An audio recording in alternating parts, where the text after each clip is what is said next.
જય જલારામ। શ્રી જલારામ ધામ મોરબી ખાતે આયોજિત પત્રકાર પરિષદમાં ઉપસ્થિત દરેક પત્રકારોનું જલારામ ધામ મોરબી હાર્દિક સ્વાગત તેમજ અભિવાદન કરે છે।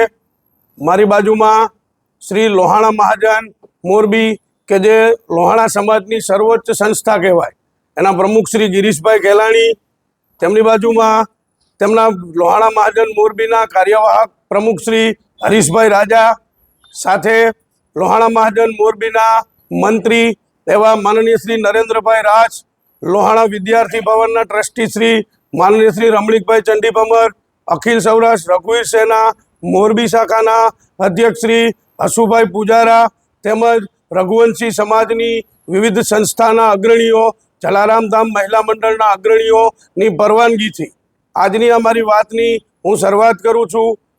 પ્રતિવર્ષની જેમ પ્રવર્તમાન વર્ષે પણ મોરબી જલારામ ધામ ખાતે પૂજ્ય જલારામ બાપાની જન્મ જયંતિ ભક્તિભાવપૂર્વક ઉજવવાની આયોજન કરવામાં આવેલ છે। પ્રવર્તમાન વર્ષે પૂજ્ય બાપાની 226મી જન્મ જયંતિ છે। 226મી જન્મ જયંતિ નિમિત્તે સપ્તવિધ કાર્યક્રમોનું આયોજન કરવામાં આવેલ છે, જેમાંના પંચવિધ કાર્યક્રમો જે છે એ સર્વજ્ઞાતીય જલારામ ભક્તો માટેના છે અને ત્યારબાદના જે બે કાર્યક્રમ છે એ લોહાણા સમાજના કાર્યક્રમ છે। તો જે જલારામ ધામના જે પંચવિધ કાર્યક્રમો છે તેની માહિતી આપની સમક્ષ રજૂ કરું છું। તો સવારે 6:30 કલાકે પ્રભાત ધૂન, ત્યારબાદ બપોરે 10 કલાકે અન્નકૂટ દર્શન। તો આપણા માધ્યમથી જણાવવા માંગીશ કે જે લોકો અન્નકૂટમાં પ્રસાદ અર્પણ કરવા ઈચ્છુક હોય તેમણે સવારે 9:30 કલાક સુધીમાં પ્રસાદ જલારામ મંદિર ખાતે પહોંચાડી દેવો। 10 વાગ્યે અન્નકૂટ દર્શન થયા બાદ 11:30 કલાકે વિશેષ વ્યક્તિઓના હસ્તે કેક કટિંગ। તો જલારામ ધામ મોરબીની પરંપરા રહી છે કે પ્રતિવર્ષ જે કેક કટિંગનું આયોજન કરવામાં આવે છે એ સમાજના વિશેષ વ્યક્તિઓના વરદ હસ્તે કેક કટિંગ કરવામાં આવે છે।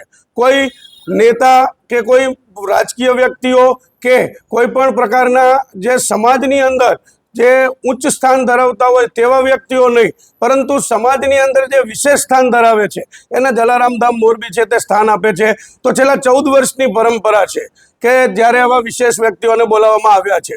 તો પ્રથમ વર્ષે આપણે મનોવિકલાંગ બાળકો દ્વારા, બીજા વર્ષે થેલેસેમિયાગ્રસ્ત બાળકો દ્વારા, ત્રીજા વર્ષે અંધજનો દ્વારા, ચોથા વર્ષે ભિક્ષુકો દ્વારા, પાંચમા વર્ષે શહીદ પરિવાર દ્વારા, છઠ્ઠા વર્ષે વૃદ્ધાશ્રમના વડીલો દ્વારા, સાતમા વર્ષે અનાથ આશ્રમની બાળાઓ દ્વારા, આઠમા વર્ષે કિન્નરો દ્વારા, નવમા વર્ષે મહિલા ટ્રાફિક બ્રિગેડ દ્વારા, 10મા વર્ષે શારીરિક વિકલાંગ આત્મનિર્ભર મહિલાઓ દ્વારા, 11મા વર્ષે ફાયર બ્રિગેડના જવાનો દ્વારા, 12મા વર્ષે પરપ્રાંતીય વેઇટ્રેસ દ્વારા, 13મા વર્ષે પીજીવીસીએલના વાયરમેન દ્વારા અને ગત વર્ષે એસટી ડિપાર્ટમેન્ટમાં કામ કરતા મહિલા કંડક્ટર દ્વારા કેક કટિંગ કરી જલારામ જયંતિની ઉજવણી કરવામાં આવી હતી। તો પ્રવર્તમાન વર્ષે પણ પૂજ્ય જલારામ બાપાની 226મી જન્મ જયંતિ નિમિત્તે આવા જ કોઈ વિશેષ વ્યક્તિઓને આમંત્રિત કરી તેમના વરદ હસ્તે કેક કટિંગ કરી જલારામ બાપાની જન્મ જયંતિ છે તે ઉજવવામાં આવશે।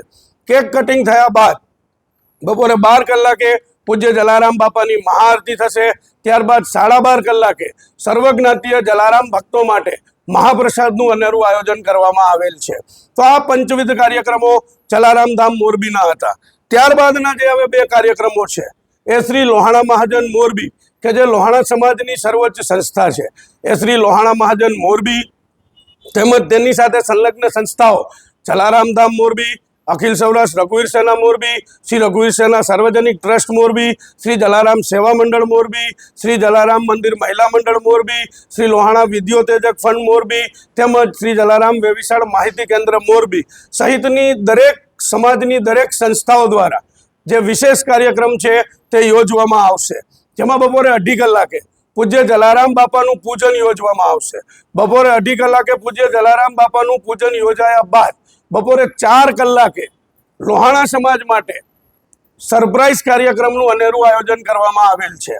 એ સરપ્રાઇઝ કાર્યક્રમની અંદર લોહાણા મહાજનની આગેવાનીમાં તેમજ જ્ઞાતિની વિવિધ સંસ્થાઓ દ્વારા પહેલા શોભાયાત્રાનું અનેરું આયોજન કરવામાં આવ્યું હતું, પરંતુ વિધિની વક્રતા કહો કે કુદરતનો કહેર કહો, છેલ્લા 1 માસમાં લોહાણા સમાજની અંદર 12 જેટલા વડીલોએ પોતાનો જીવ ગુમાવ્યો છે અને 12 જેટલા વડીલોના અવસાન થયા છે અને તેઓ શ્રીજી ચરણ પામ્યા છે અને વૈકુંઠ ધામમાં તેઓ ગયા છે.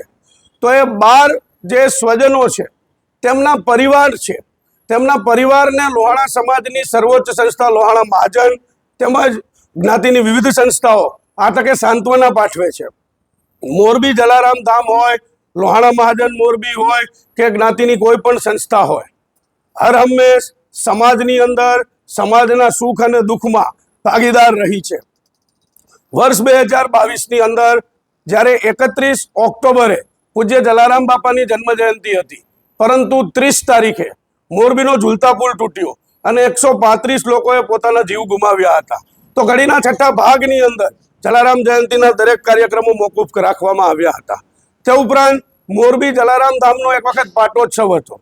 એના આગળના દિવસે મોરબી રઘુવંશી યુવક મંડળના અગ્રણી મનીષભાઈ કાનાબારનું અવસાન થયું હતું, જેનું અકસ્માતે અવસાન થયું હતું. તો પાટોત્સવના કાર્યક્રમો પણ આપણે મુલતવી રાખ્યા હતા.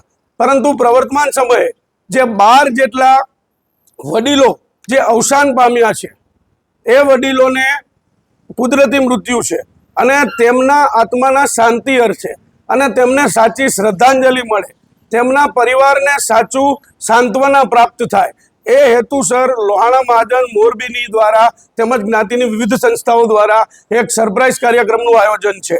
તો જે 12 પરિવારની અંદર વડીલોના મોભીઓના અવસાન થયા છે, એ દરેક પરિવાર સાથે જલારામ ધામ મોરબી તેમજ શ્રી લોહાણા મહાજન મોરબી સહિતની વિવિધ સંસ્થાઓની સાંત્વના છે. તો એમાં ચગ પરિવારના મોભીનું અવસાન થયું છે, કોટક પરિવારના મોભીનું અવસાન થયું છે, ચંદરાણા પરિવારે પણ તેમના સ્વજનો ગુમાવ્યા છે, પૂજારા પરિવારના મોભીનું પણ અવસાન થયું છે, હિરાણી પરિવારના મોભીનું પણ અવસાન થયું છે, જોબનપુત્રા પરિવારના મોભીનું પણ અવસાન થયું છે, પૂજારા પરિવારમાં પણ તાજેતરમાં મોભીનું અવસાન થયું છે, મીરાણી પરિવારના મોભીનું પણ અવસાન થયું છે, સોમ માણેક પરિવારના મોભીનું પણ અવસાન થયું છે, સોમૈયા પરિવારના મોભીનું પણ આ સમયમાં અવસાન થયું છે, ભોજાણી પરિવારના મોભીનું પણ અવસાન થયું છે અને છેલ્લે કાનાબાર પરિવારના મોભીનું પણ અવસાન થયું છે. તો એક સમાજના 12 સ્વજનો જ્યારે આ દુનિયા છોડીને જઈ રહ્યા હોય અને સમાજના વડીલો જ્યારે આ વડીલ પોતાના પરિવારને છોડીને જ્યારે વૈકુંઠ ધામ સિધાર્યા હોય, ત્યારે જ્ઞાતિની સંસ્થા તરીકે તેમને શ્રદ્ધાંજલિ અર્પણ કરવી, જ્ઞાતિના વડીલોની આજ્ઞાથી અને જ્ઞાતિના જે પ્રબુદ્ધ નાગરિકો છે, એ જ્ઞાતિના પ્રબુદ્ધ નાગરિકોની સલાહ લેવામાં આવી, જ્ઞાતિના વડીલોની સલાહ લેવામાં આવી. તો દરેક વડીલોની એક જ મંતવ્ય છે કે પ્રવર્તમાન વર્ષે જ્યારે આપણા જ સમાજના 12 લોકોની જે સ્મશાન યાત્રા યોજાઈ હોય, તો એ સ્મશાન યાત્રા 12 યોજાઈ છે, તો શોભાયાત્રા આપણે ન કરવી જોઈએ. તો લોહાણા મહાજન મોરબી તેમજ તેની સંલગ્ન સંસ્થા દ્વારા સાંજે 4 કલાકે વડીલ વંદનાનો કાર્યક્રમ જલારામ ધામ ખાતે યોજવામાં આવેલ છે. અને આ જે 12 સ્વજનોના અવસાન થયા, એમાં એક મોરબી લોહાણા મહાજનના પૂર્વ પ્રમુખ એવા વાલજીભાઈ વસરામભાઈ ચગ, કે જેઓ ગૌસેવક હતા, લોહાણા મહાજનના પૂર્વ પ્રમુખ હતા, પ્રથમ રઘુવંશી નાગરિક કહેવાય અને 250થી વધારે પરિવારનું તેઓ ગુજરાન ચલાવતા, દર માસે રાશન કીટ અર્પણ કરતા અને 250થી વધારે પરિવારનું એ ગુજરાન ચલાવતા. એ મોભીની ખોટ લોહાણા સમાજને આજીવન સાલશે. તે ઉપરાંત મોરબીની અંદર મોરબી જલારામ ધામ ખાતે જે બંને ટાઈમ ભોજન પ્રસાદની વ્યવસ્થા થઈ રહી છે, એ સદાવ્રતના પ્રણેતા કે જેમના પ્રેરણા સ્ત્રોત કે જેમની પ્રેરણાથી આ સદાવ્રત શરૂ થયું એવા સ્વર્ગસ્થ પંકજભાઈ કોટક પણ આ ફાની દુનિયાને છોડીને ચાલ્યા ગયા છે અને સ્વર્ગવાસી થયા છે. તો આ બંને મહાનુભાવો ઉપરાંત સમાજના અન્ય વડીલો કે જેમણે પોતાના સ્વજનો ગુમાવ્યા છે અને જેમના અવસાન થયા છે, એ દરેકને લોહાણા સમાજની દરેક સંસ્થા સાંત્વના પાઠવે છે. વડીલ વંદના કાર્યક્રમની અંદર લોહાણા સમાજના 60 વર્ષથી મોટી ઉંમરના ભાઈઓ બહેનો અને વડીલોનું આદર સત્કાર તેમજ તેમની વંદના કરવામાં આવશે. એ વંદના લોહાણા મહાજન, અખિલ સૌરાષ્ટ્ર રઘુવીર સેના, શ્રી રઘુવીર સેના સાર્વજનિક ટ્રસ્ટ, શ્રી લોહાણા વિદ્યોતેજક ફંડ, શ્રી જલારામ સેવા મંડળ, શ્રી જલારામ મંદિર મહિલા મંડળ, તે ઉપરાંત શ્રી જલારામ વેવિશાળ માહિતી કેન્દ્ર સહિતની વિવિધ સંસ્થાઓ દ્વારા વડીલોની વંદના કરવામાં આવશે.